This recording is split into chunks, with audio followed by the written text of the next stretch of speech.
Hello everyone, and welcome back to the second half of this virtual UKNOF. So in the second half of this virtual UKNOF, we're going to be having a panel session. This is going to be led by Mirjam Kuehne, who introduced herself in the first half, along with all the other panelists. Just before we start, I'd just like to point out there'll be two Q&A monitors. One Fergus and one Nick. So if anybody doesn't want to read out a question themselves, as I mentioned at the start of the first half, put a question into the Q&A section of Zoom, and one of our two Q&A monitors will read it out for you. If you do want to read a question out yourself, then use the raise hand function, and again, one of the Q&A monitors will pick it up, and they'll unmute you. And then when they unmute you, please could you just give your name and affiliation, and then read your question out. So yes, Mirjam, if you'd like to unmute yourself and hand over to you. Thanks, James. Yes, after the second half of this session, that was really interesting to listen to everyone. I'm going to introduce the panel, even though some of them have already presented, but there are some changes. So we have Admiral McNair, the Executive Director of NANOG, who is here with us on the panel. We've got Chilton from LONAP, and who's also a regular volunteer at UKNOF. We have Mark Kisby, who just presented, the Managing Director of AVD. We have Melchior Aelmans, one of the board members of NLNOG. And myself, Mirjam Kuehne, the RIPE chair, and for this session, mostly the chair of this panel. So I saw there were already a lot of questions coming in from the audience, which is great.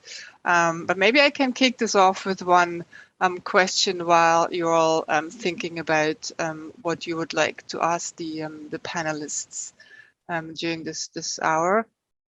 And I already mentioned this during my presentation, what I'm mostly interested in, and you've all already organized hybrid meetings as opposed to the RIPE community we're going to in May, but we haven't really had this experience yet. I'm really interested in if you've done anything special in your hybrid meetings to include the remote participants, like either during the sessions, and some of you have already mentioned some changes that you've implemented, but maybe also during the breaks, so that people don't feel like left out, or that they just participating during the sessions but don't feel part of the actual meeting atmosphere. And I know that's hard, but maybe some of you had some ideas in how to do this. Maybe Mark, you want to start? You were just on the roll. Maybe you could kick this off. Yeah, sure. I mean, you mentioned about keeping the remote participants entertained, and we have suggested that people use a kind of format that they use in like sporting events, because you then have during the breaks you have like a pundit who would then go through what has just happened or been presented, and engage people directly for their opinions, and to encourage people to put more on the chat rather than just like getting up and walking off and making themselves a cup of tea.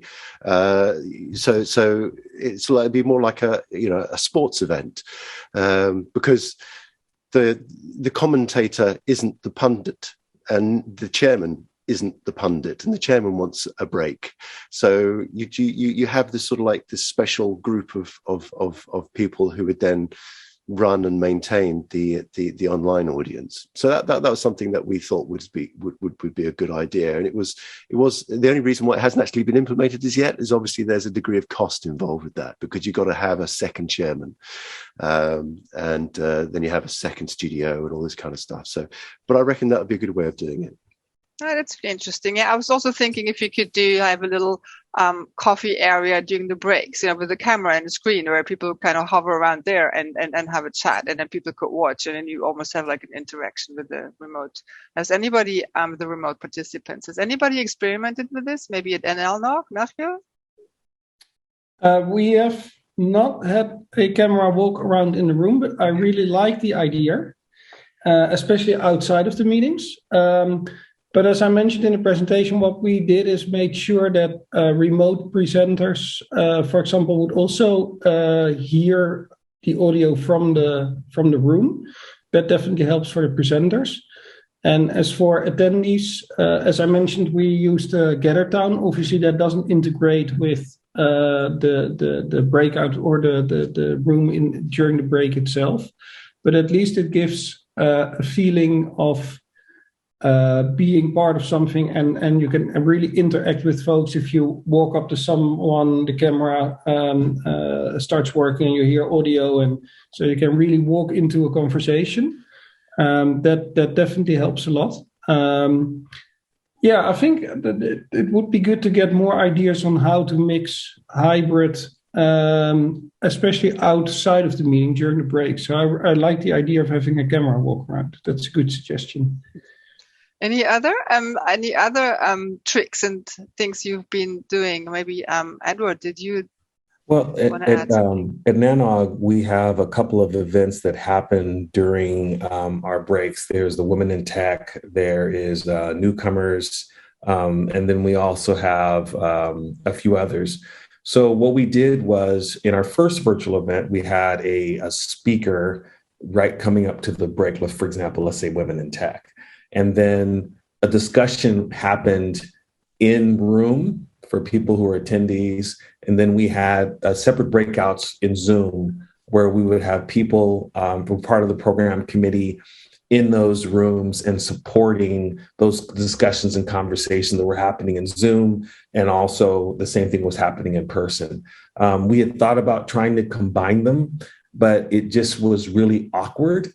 And we just kind of came to the conclusion they're two separate audiences. You've got to engage them differently. And you try to interact as much as possible. We use our unified chat system. So we have it to where the chat can pop out in a separate tab. So you can have it open on your phone. And so people in the room are chatting with people who are watching virtually at the same time. So those are the ways that we have integration. We also are experimenting with a 360-degree camera that's in the room as well. So we use 5 PTZ cameras that are fixed on the conferences, trying to give people a sense of being there. And then we also have another 360 camera that the user can actually take the screen and move the camera angle around and view from any angle that they want. It's positioned to where it's kind of a bird's eye view center right facing the podium. That's interesting. Yeah. I'm trying to remember all these ideas, and obviously for the right meeting also. But you come up with some really good suggestions. Anyone else wants to add anything to the question who hasn't spoken yet? Maybe. If not, I would like to hand over to the Q&A moderator to maybe read out the next question from the audience. Hi, Mirjam. Yes, we have a question from Peter Hessler in Zoom Q&A. His question is, for the in-person/hybrid events that had no or very few COVID transmissions, is there any feeling which of their COVID policies help to ensure that? And are there any policies that would like to still see in the future, even once the legal requirements are dropped? So I guess that's a question for those of you who have all of you actually have had hybrid events already. I'm the only one who can answer that. I don't know. I know, Melchior, you've done quite some serious COVID measures, right? Where people had to show their COVID pass and their ID and so forth. But did you want to start answering that question? Yeah, sure. So obviously, many of the regulations changed while we were preparing for the meeting. So that made it extremely interesting what we should prepare for ourselves. We had to check for vaccination status or require a check from folks from the attendees. But in the end, everyone applied to that rule. So we had, I think, only a handful of people who did not want to join because we were enforcing these regulations, which were obviously mandatory from the government. And internally, or for the folks who were in during lunch, etc., we obviously had to make sure that everyone would stay 1.5 meters apart from each other, etc. But it worked out actually quite well. We also had badges printed. So if you would per se want, there was for the let me think, NLNOG Day 21, that indicated I want to per se keep a distance from everyone, or I'm open to a box or a high five or whatever. But you had different lanyards, right? Different color lanyards, I think. Maybe, yeah. I heard that. Right. Yeah, that sounds good. Yeah. And that worked really well. So I was actually surprised by how good it actually worked. The only thing we noticed, which was an interesting challenge we couldn't solve, is that we have to use this app to scan the vaccination statuses or the corona check, but we cannot use that to scan folks who are vaccinated outside of the EU. So we had one person who wanted to join from US, and we couldn't have him join because we weren't able to scan his corona check app. But else it actually worked better than expected. Right, that's good to hear. Thanks, Melchior. Mark, you have your hand up. You want to add something? Yes, it was just like during COP26, you couldn't obviously get on site without actually showing a lateral flow test from that day. And obviously they had a ring of steel, so they were able to enforce this. It was a little bit OTT for your events. But what was quite funny was that I was working on COP26 throughout that 2-week period and testing every single day. And everybody was thinking, well, this is going to be a massive coronavirus risk. Everybody coming from the world, it's going to be a massive spreader event. So they were really quite tight on that. And funnily enough, it wasn't a massive spreader event. And when I came home, I found the rest of my family had COVID, and I didn't. So I ended up having to isolate from my house to not get it, while everybody else was isolating. So it was safer at the event than actually. It was actually safer at the event than actually in public life. Right. So there you go. Yeah, thanks, Mark. Ian, you have your hand up. Yeah, I mean. Hello? Sorry. Yes, you can hear you. I didn't unmute straight away. I mean, I'm involved in events in a few different contexts. In terms of UKNOF, I mean, we required that people showed vaccination status on arrival. We had quite a big room, like Marek mentioned earlier, so people could spread out. If I remember rightly at the time, there wasn't massive government restrictions. I think there were...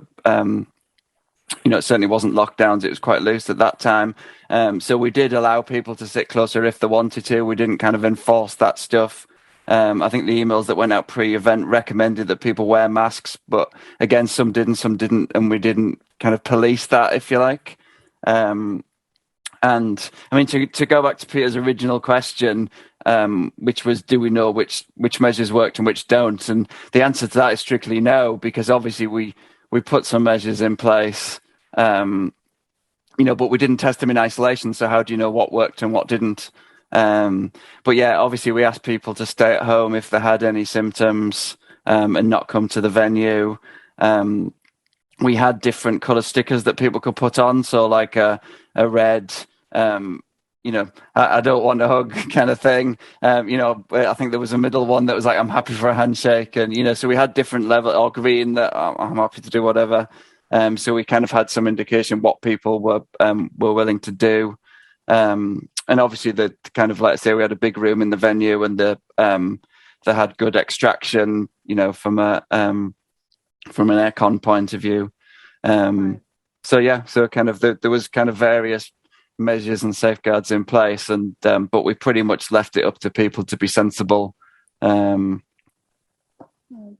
to kind of what they did. Yeah, and I think most of you said like that, that you didn't hear of. I think one of you said that maybe there were a couple of infections, but in the biggest. Yeah, I think from UKNOF we weren't aware of any infections. Edward wanted to add something. Yes, we had at our first event, the way we proceeded, we used an app by Clear that we had people use to kind of register for the event. And in terms of their vaccination status, but we also allowed people to bring proof of vaccination. They could either bring their vaccination cards or they could bring photocopies of the cards. We accepted cards from any kind of reputable source. So if you came into the United States, whatever you used to prove vaccination coming in, we honored that when you got here. We also did a temperature check. We opted not to use, hey, I've been infected with COVID and here's proof to show that I'm now immune because I've had the virus. We opted not to go that route because we felt that the board felt that we didn't have the staffing to be able to manage that process. And we wanted to simplify the process. When we did our most recent event, we dropped the Clear portion because it was a little too cumbersome. And so we just required proof of vaccination. At this last event, we had, like I said, I think it was like 440 people in person. We've had no incidents that I've heard of. And we just required proof of vaccination, suggested that people wear masks. We had little silicone wristbands that you could wear to indicate whether you could hug me, keep your distance, fist bumps, whatever. But I think all in all, it was successful. But, the big question is now that things are shifting and policies are shifting, I think we're all going to be forced to evaluate our processes again. And then I'm really uncertain what that's going to look like and the complications that could potentially arise from that. Yeah, I think we're all watching each other, what's coming next. Like, I think the ITF is going to be a big test coming up in March. And I know they have a lot of measures in place with like a go-to person and like local test facilities and things like that. So they have everything prepared. So we're keeping an eye on that. Let's move on to the next question then. I'm sure there are more questions in the Q&A. Do you want to read one out? Yes. Hi, the next question is from Vesna Manolovich from the NCC. I'm a big fan of decentralization.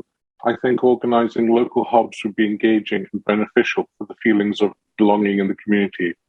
Did you try something like that? And what were your experiences? This is to all the panelists.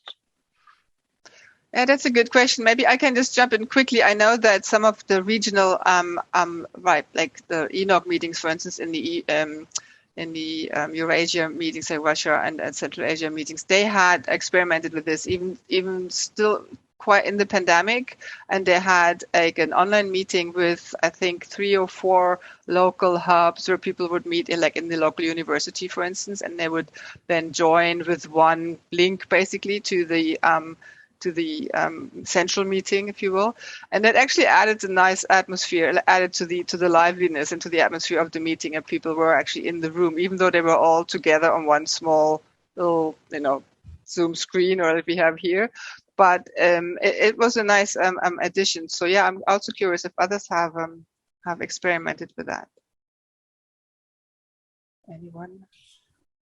We've obviously, as a UKNOF, we're kind of more open. We have quite an open remit to almost reach as many people as possible.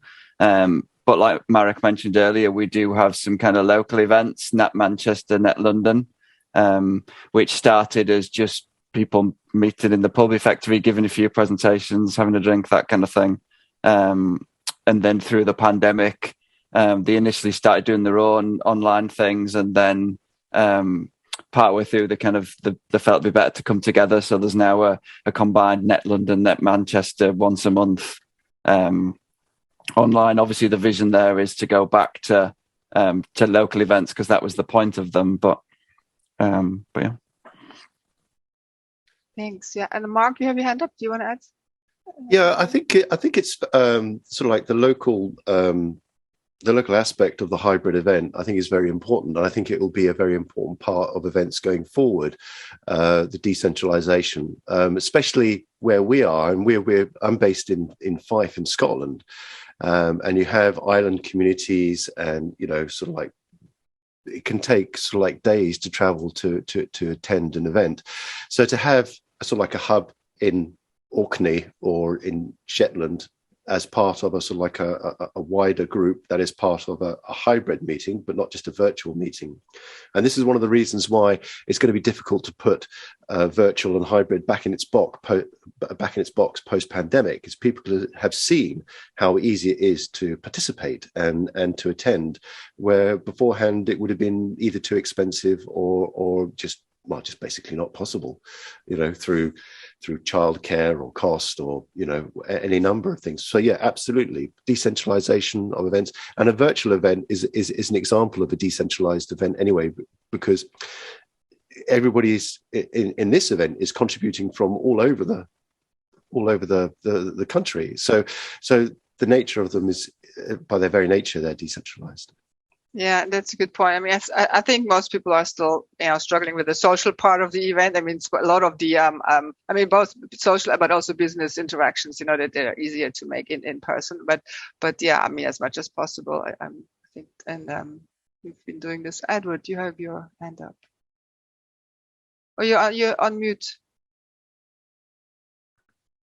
In the United States, it's a little different. One, because it's a very large country, and our states are almost like countries in and of themselves, each having their own particular spin on how they're going to roll out the pandemic.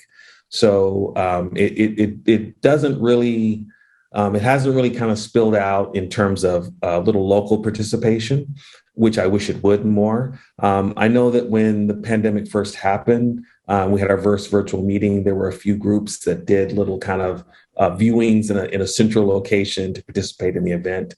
But I found that I think there's a little bit of a burnout with people on virtual events.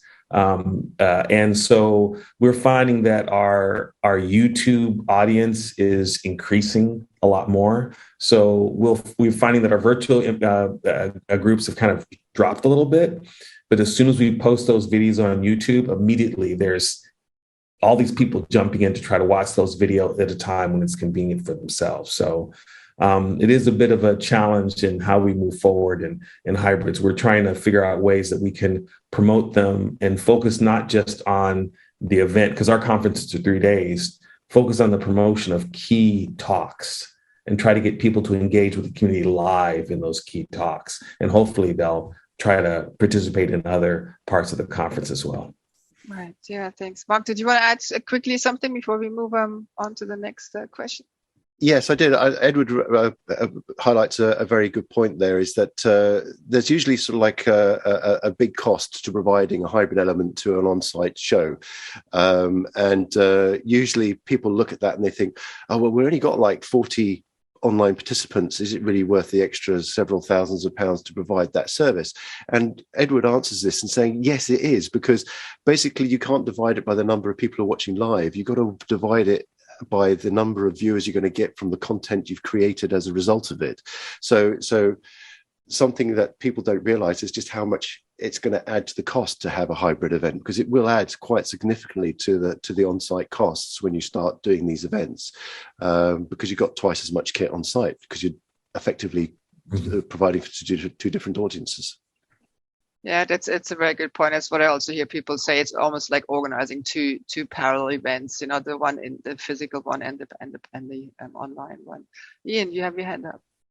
Yeah, I was just going to add to what Mark was saying, that as well as the cost, the increased cost of doing hybrid events, there's a massive increase in complexity as well. Because obviously, sorry, phone's ringing. Obviously, you're trying to deal with all the different scenarios. So you've got people remote who are watching. You've got people in the room who are watching. You've got people remote who are speaking. You've got people who are in the room speaking. So you're trying to intermesh all these different, people remote asking questions, people in the room asking questions. So you're trying to intermesh all these different, different scenarios. So it does require some more thought, some more setup, some more equipment, some more testing, and, does kind of make it interesting.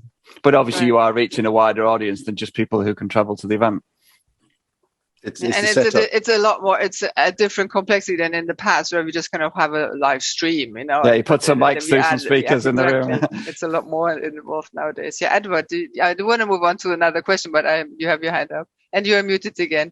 Sorry, just real quick. I mean, how many of us watch content live? We most watch it and stream it, and it's also very hard if you go to a conference. You're taking off work, you're at that conference, and people aren't bothering you to check your email later on. But try to watch a conference and you're at work, it's very difficult because you're trying to split your time around. So it's a challenge. Yeah, absolutely. That's what we also hear, that especially, that you're basically juggling 3 different lives, and like your home life, your work life, and the conference. And if you're doing it remote and not have a physical place to go to. Yeah. Thank you all for this. I hope this answered Vesna's question. Are there more questions, Fergus? Yes, we have more questions. We're going to combine 2 questions. One from Ralph Swick. Any comments each of the presenters are willing to share on the accessibility of the tools you used for people with disabilities? And a question from Steve Sullivan asking, are there any reliable subtitle or caption tools for live events out there? Yeah, anyone? Edward, you still have your hand up, or is this a new hand? Do you want to add? No? Sorry, no, I didn't have it up, but I do have a response to that. Sure, in developing our platform, we made sure that it was compatible with screen readers and following standard best practices, but we're also aware that there's a lot more that we could do. We're trying to explore different ways. It's just trying to pull it all together. It's expensive to develop systems like that. And we're looking into possibly recognizing, we have 3 major languages in North America: English, Spanish, and French, and possibly looking at, simultaneous translations of that. Or do we do it just when the live streams go up to YouTube? What other things that we can do, sign language, et cetera, to make our content more accessible. But there's a cost associated with it, and it would most likely something we would require sponsorship to make happen. Right. Yeah. I don't know. Melchior, I don't know. Is that a hand or no? Maybe I just want to add. Oh, yep. Sorry. Well, it's actually something I'm taking away from this panel now, that it's something we should be probably doing better in. So far, we haven't explicitly looked at tools to do that. So that's actually really interesting. What I did learn from Edward in the dry run was that PowerPoint actually has this option to do the captions, the subtitles. The captions already, the subtitles, which seem to work quite well. So that could be definitely something to keep in mind and look into. But yeah, I totally agree. It is something we as event organizers should look into. Yeah. I mean, at the Right meeting, I know we always had like stenographers for years and years and years, and they were very popular and people really loved them. And they're so used now to all the different accents and dialects and languages. And we've also included them in the Meet Echo platform. So we've been using them also for the virtual events. So that really helped in terms of understanding the presentations. I think the challenge is what Edward said as well, right? It's probably pretty costly for NLOG to have such a service. The scale of the Right meeting is obviously a bit different. So but the tools are getting better to facilitate that as well, and that is definitely a good evolution. Yeah, Mark. Yes, well, we obviously supply simultaneous interpretation and BSL feeds to British Sign Language feeds to various virtual and online events, and also on-site events, but remotely. So from a quality perspective, AI is very clever, but it's still not quite there yet, and it doesn't take the place of a human being being able to interpret the sarcasm and body language and lip reading and accents and things like that. So while while the AI is really good, you still need a body, I think, at this moment in time to provide the quality, if your budget allows, that is. So yeah. Yeah, thanks for that. Yes, Fergus, is there more that we can grill the panelists with? Yeah, we have another question from the Zoom Q&A from Niall O'Reilly. In virtual meetings, was there a problem for people to escape from their day job?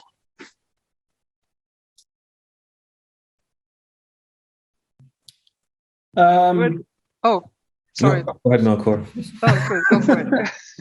Thanks. Sorry, Edward. I didn't want to interrupt. It's hard to see that the default hand is yellow, and it's really hard to see that on the yellow background. So I can see Edward's hand really well.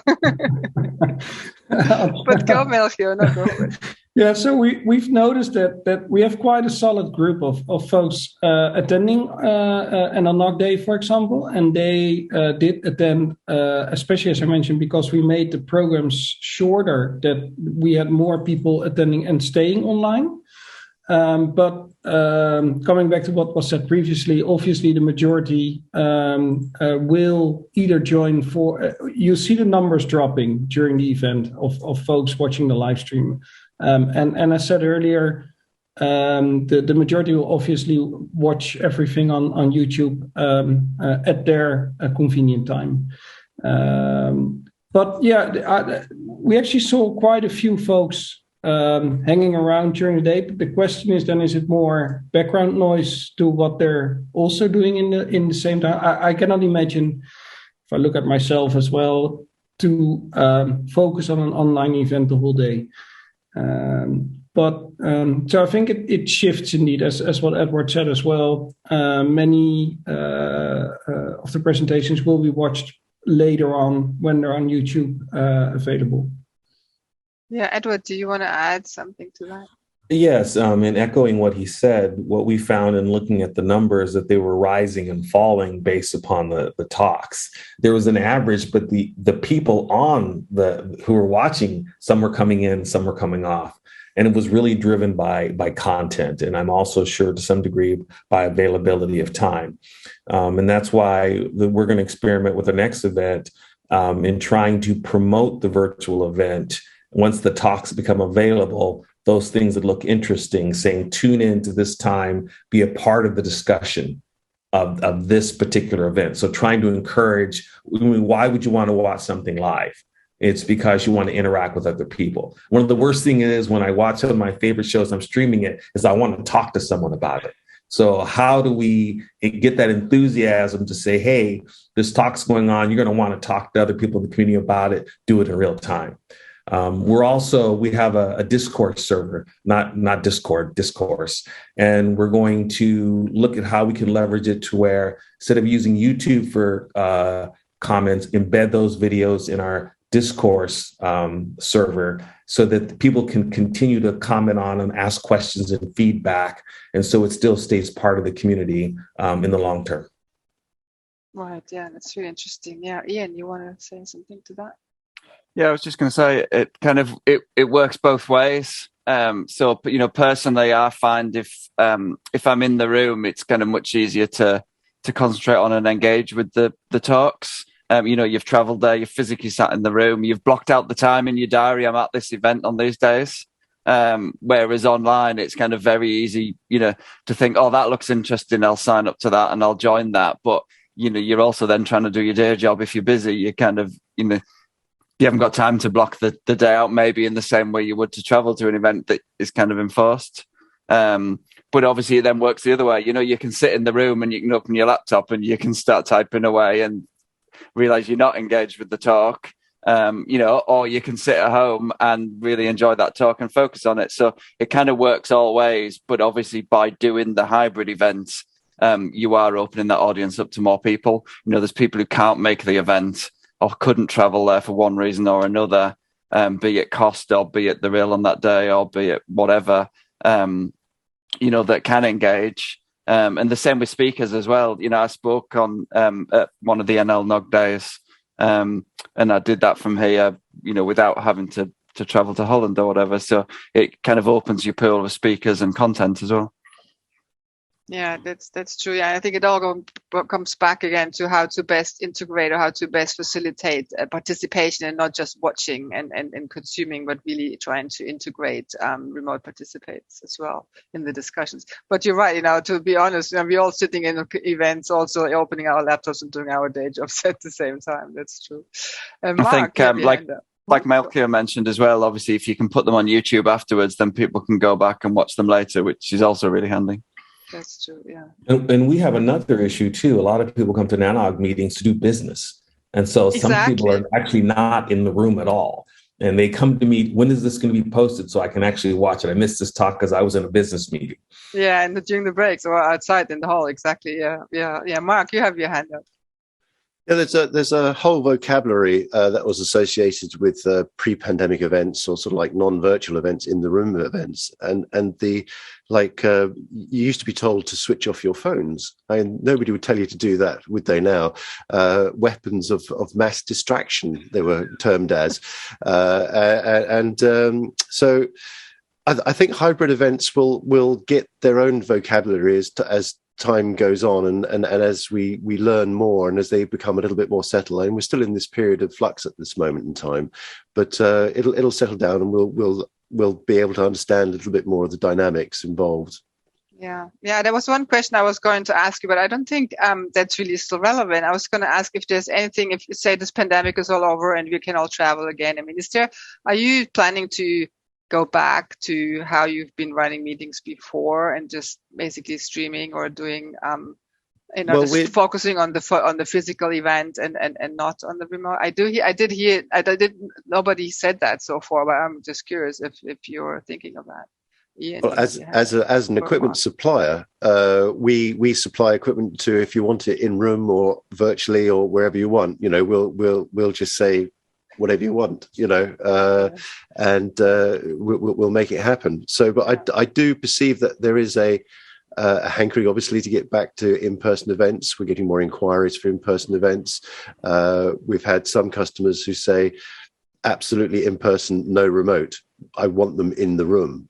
I really don't care. And it's very much dependent on the personality and the perception of the person who's driving that meeting. Right, and the purpose of the event maybe also. Yeah, right. Yeah. So Ian, do you have an idea about that?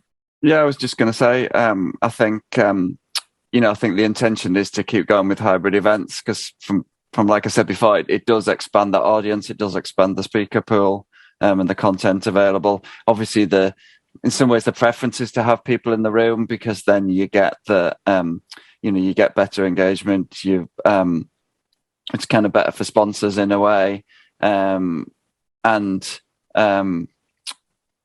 of it's and the social aspect. Obviously, you can do the social bit online, but it's not quite the same as going and starting chatting to someone that stood there on their own. When you're having a drink or meeting in a little group and having a spontaneous chat about something, it's got to be a bit more intentional online. So yeah, I think kind of virtual events and hybrid events have the place, but I don't think it's a substitute for in the room. But I think it's certainly a benefit and something that is worthwhile carrying on with. Yeah, no, I think we've all learned how to move into like more hybrid events, and we used to just call them events with some like live stream on the side. But I think we are going to move into the future with a different mindset there. I think. Edward. Yeah, I'm a bit of an odd duck because prior to being executive director of NANOG, I was helping facilitate streaming services for events ahead of that. So I had always had on the roadmap for NANOG to get and develop a virtual platform.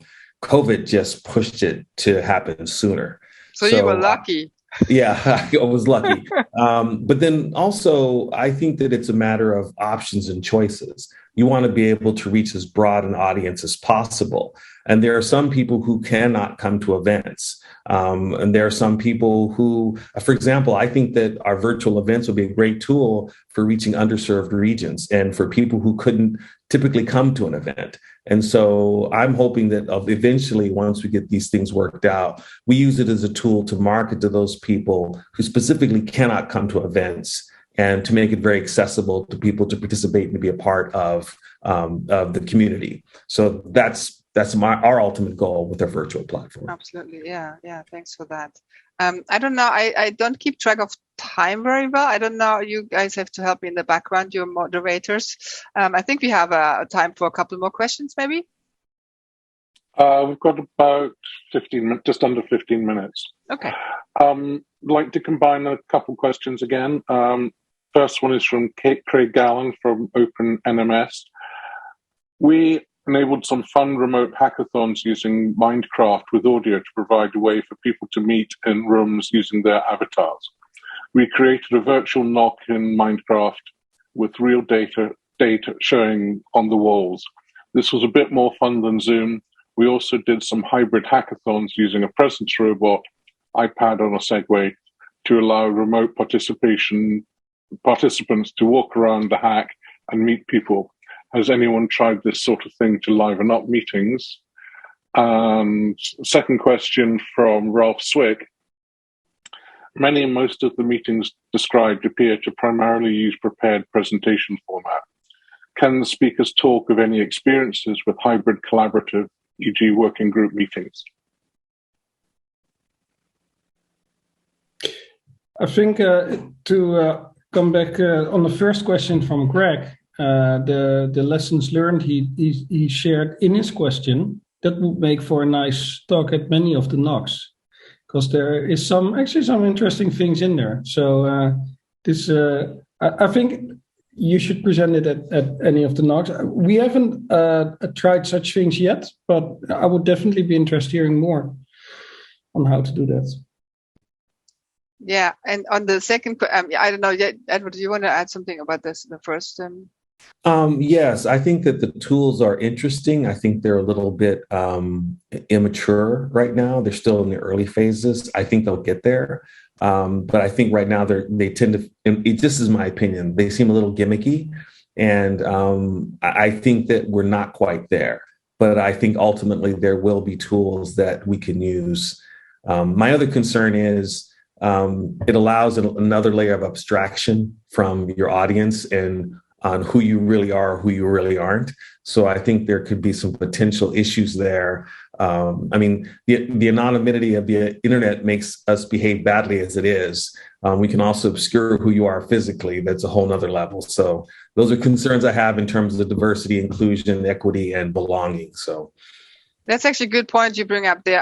We had some discussions also on how to use, for instance, the social platforms like Spatial Chat or GatherTown, and that we need some etiquette and codes in order that people actually really fill in, put in their picture and their names, and that you know who you're talking to, and it's not like you're hiding behind anonymity if at all possible.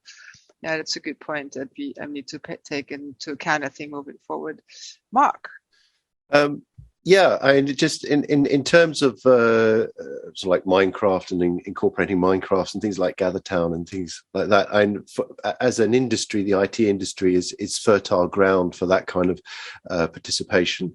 But I think you're going to struggle to get politicians, councillors, other conference attendees if you broaden the question out to outside the IT industry. That's going to be quite a hard sell for that type of interaction. Right. Yeah, and maybe coming to the second part of the second question about how have we also experience like in real discussions and working groups and rather than presentations. I mean, the right meetings half of the right meetings are working group sessions, and even though most discussions are also have some slides to set the topic and the theme, but we did have some good discussions also there, and also we had some recently we had an event to talk about the next version of the policy development process, and there were people joining and discussing and giving their opinions, and so it worked quite well in that respect. You need a good moderator and a good like we're doing now, right? We have some good moderators in the background who help with that. And I noticed also in this event today we have a lot of people in the background, doing the timekeeping, the question and answers, the whole setup. It takes resources, of course. Is there anyone else who wants to add anything about the that second question? Well, the very nature of sorry, Edward. The very nature of platforms like Zoom and Teams is designed for the free flow of conversation with that in mind. It's like what we would call a full discussion platform. And the presentation aspect of it that we use is just a part of it. But I would have said the platforms that we use naturally allow that. Some of the other platforms that are produced now, where you sort of like have a virtual exhibition room and all this kind of stuff, they may be slightly more, or I don't know if they're more restrictive or not, but I think they've got a lot of travel to go yet before they become fully usable platforms. I think they need to be a bit more of a sort of like a real experience rather than what reminds me really of old user games like Myst. Click here, click there. It all seems a bit clunky. Whereas I think the online experience needs to improve quite a way first. Yeah, I know some of us have also experimented with like Zoom breakout rooms that work quite well if you have a larger group, and then break out in smaller teams and have discussions there and then come back together again in a larger group. That seems to work. But Edward, you had your hand up too, I think. Yes, NANOG has chosen, or say the program committee, Melchior is on the program committee, so he can kind of chime in on this as well. They decided that they didn't want to experiment with hybrid combinations of people in the room and also people presenting remotely. So it was either one or the other if you had a panel discussion. And for the panel discussion, you mean? Yes. And yes. For remote speakers, the option was to go record all the content and then have the speaker on for Q&A afterwards. And so it was the decision that if there were any technical problems, the videos were pre-recorded, it was being broadcast from the room. So if you couldn't bring the speaker on, you couldn't speak, at least people participants were able to see the program. And maybe Melchior can add a little bit more to that. Yeah, sure. Yeah, it depends a little bit which hat I put on, but with my NANOG PC hat on, it helps for logistics to have presentations recorded, right? Because you'll know upfront you need this much time for the presentation, you have so many minutes for Q&A, and it's easier to time. With the panel, we thought it would be hard to need to have a mix of on-site and remote. I now have experienced last week personally participating in a panel with folks on-site and myself and a couple of others remote, that it did actually work quite well. But it is, as you said, Mirjam, depends on the moderator and who's chairing that session. You need to be strict. But it's definitely doable. What helps if you have remote presenters live, that's what we noticed at NLNOG, that you need to have a audio back channel back to the presenter, right? Where the presenter, so we instructed the presenters to have headsets or earphones. So someone from the production team could actually give them the cue, you have 5 minutes left, you're out of time, etc. So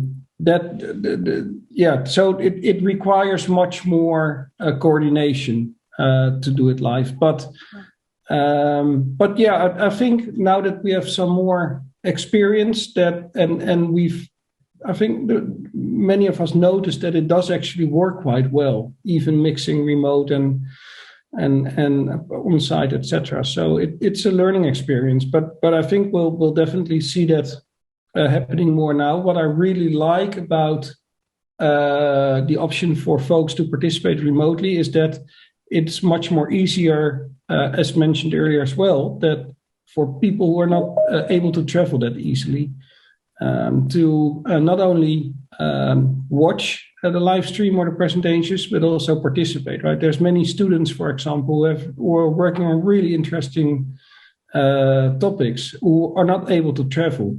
But if they can present remotely or participate in a panel, that gives them the exposure they might need in order to advance their careers, etc. So I think, and then they get feedback also from the community. Like, we've been doing that also at the white meetings. I get feedback from the operators for their projects and their topics. Yeah, I think that would be useful. Yeah. Right. Thank you. Any more? I don't know how we are with time. Is there time for one more question before we wrap it up? Or yeah, we've got one last question from Leo Vagoda. Right. How can NOGs bring in new participants when travel costs are higher than before and relationship building on screen is so challenging? That's a very good question. That comes back also to the challenges with revenues. I think that some of you have mentioned before, obviously. Have you any thoughts on that moving forward? How you want to address that, Edward? Well, I would say, first of all, I mentioned the PC's stance on that kind of engagement. I'm actually in favor of that kind of engagement. And believe me, they know I was in favor of it. And so, but that being said, I think their solution did actually work. I personally feel that you have a broader chance for engagement by having remote speakers.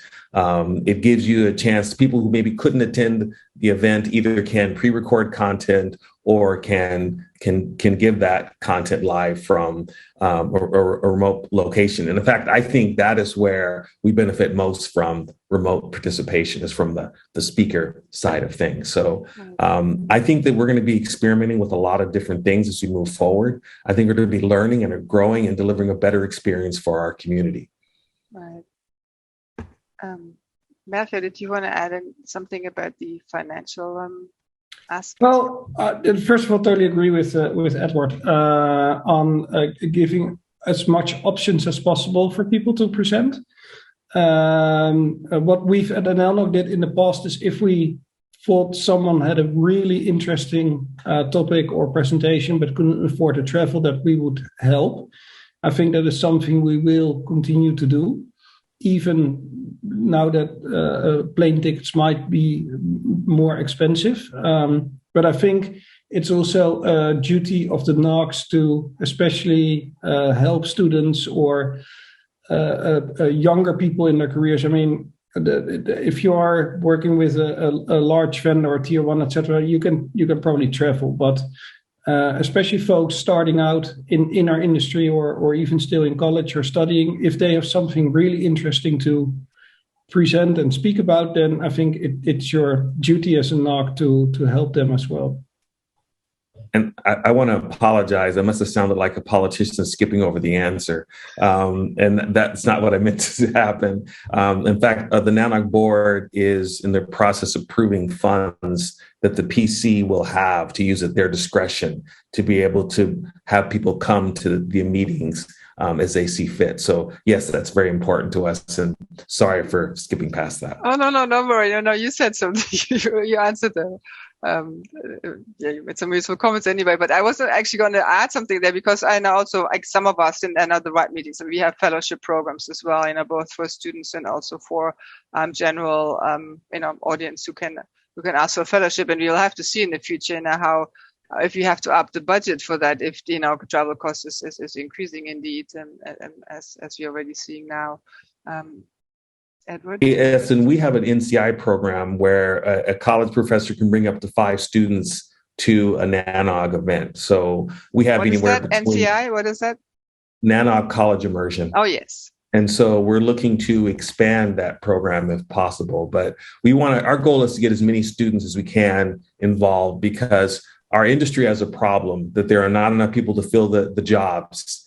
And we're also aging as a community. Absolutely, yes. So we need to get more young people involved. We need to get them to see as careers and network operations as a career choice. So, in fact, if anything, that is my biggest passion as executive director for NANOG, is getting more young people engaged. Yeah, exactly. And that's also what I've been really thinking about, how to get more students and young people and making network engineering interesting and a career possibility, and getting them into our communities to take over from us, basically, at some point, right? That's what we all want.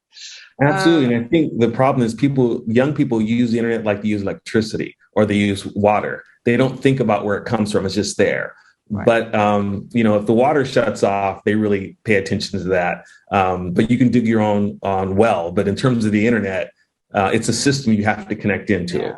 And there's so much expertise in our community that we can share and that we have to pass on. Absolutely. I think that's also one of my big goals in the future.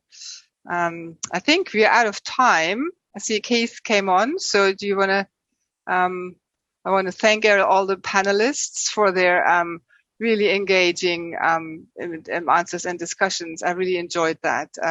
It was great being your chair for this panel session, and thanks to all the audience also for all the good questions. It would have been less interesting without them. So thank you very much, and I'll hand back to Keith. Thank you, Mirjam, for chairing that session, and thanks, James, for chairing the various talks. That was a great discussion. Just a few bits of wrap up from me.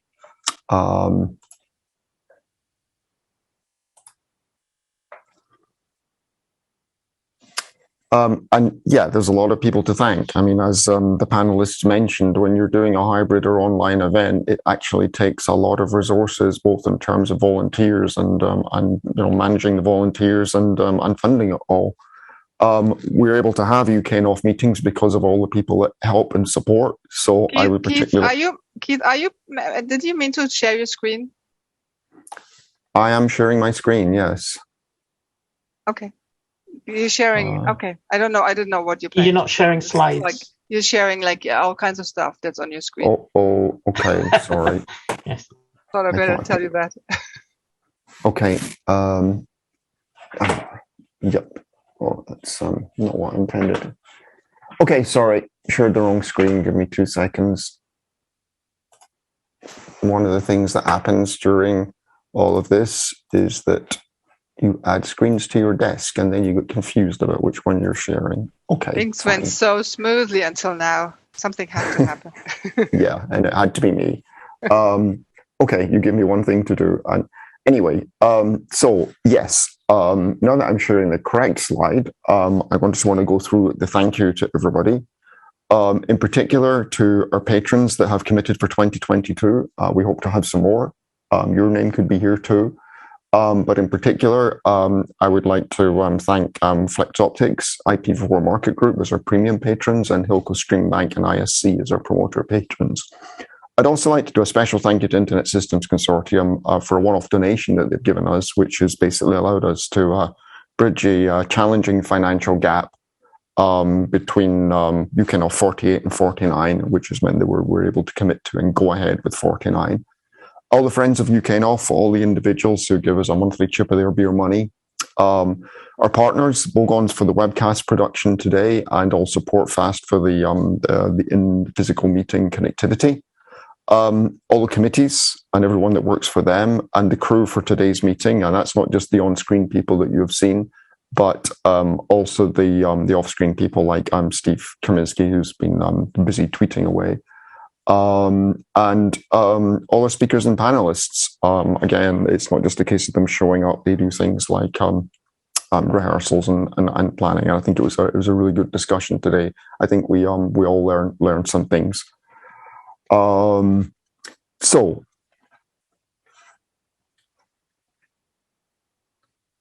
a little bit about UKNOF meetings and where we're at with them. Just after UKNOF 48, we had the annual meeting, which is our chance to engage with the community and basically give you a little bit of narrative about where UKNOF is at. If you missed that, then you can find the various reports and presentations on the UKNOF 48 site at that location. What we planned for 2022, in the before days, we usually did a January meeting. We decided not to do that this time because we predicted that there would be something, and indeed there was the Omicron wave, and there was also a shorter gap between the 48 and 49. But the principle remains: we want everybody to be able to participate safely and equitably, whether online or offline. So we're working with hybrid meetings for the foreseeable future. For UKNOF 49. That will be another hybrid meeting, essentially the same format as 48, and that will be a one-day meeting in Manchester on the 12th of April. We're looking for presentations for that. We have some already, but more would be great. And then for UKNOF 50, the intention is that we will aim for a meeting around our usual September date, and that again will be a hybrid date at a physical location to be confirmed. So, as I said, it's all about supporting us. We had some really cool ideas for things that we could do at meetings, but somewhere the resource to do that has to come from. So if you want to sponsor a particular UKNOF event, then that'd be very welcome. We've got a lot of interest for UKNOF 48 as we get back to 49 as we get back to physical meetings. We have patrons that support us on a year-on-year basis, which is extremely helpful. Individual contributors, if you're interested in doing that, and if you're interested as a speaker, then as well as the individual meeting call for presentations that we have with 49 coming up. When there isn't one of these, we also have a rolling CFP, so that if you may be thinking about submitting for a future meeting, then there's some way that you can get that to the program committee. Please, we have a survey for today's meeting. I've certainly learned a few things, and I think we've learned a few things about running panels as well. But the feedback is better so that we can continuously improve. So if you could please, that's at uknof.uk/March 2022. Post that in the channel. And basically that wraps it all up today. So thank you to everyone who contributed today. And look forward to seeing you in Manchester or on a screen in the 12th of April.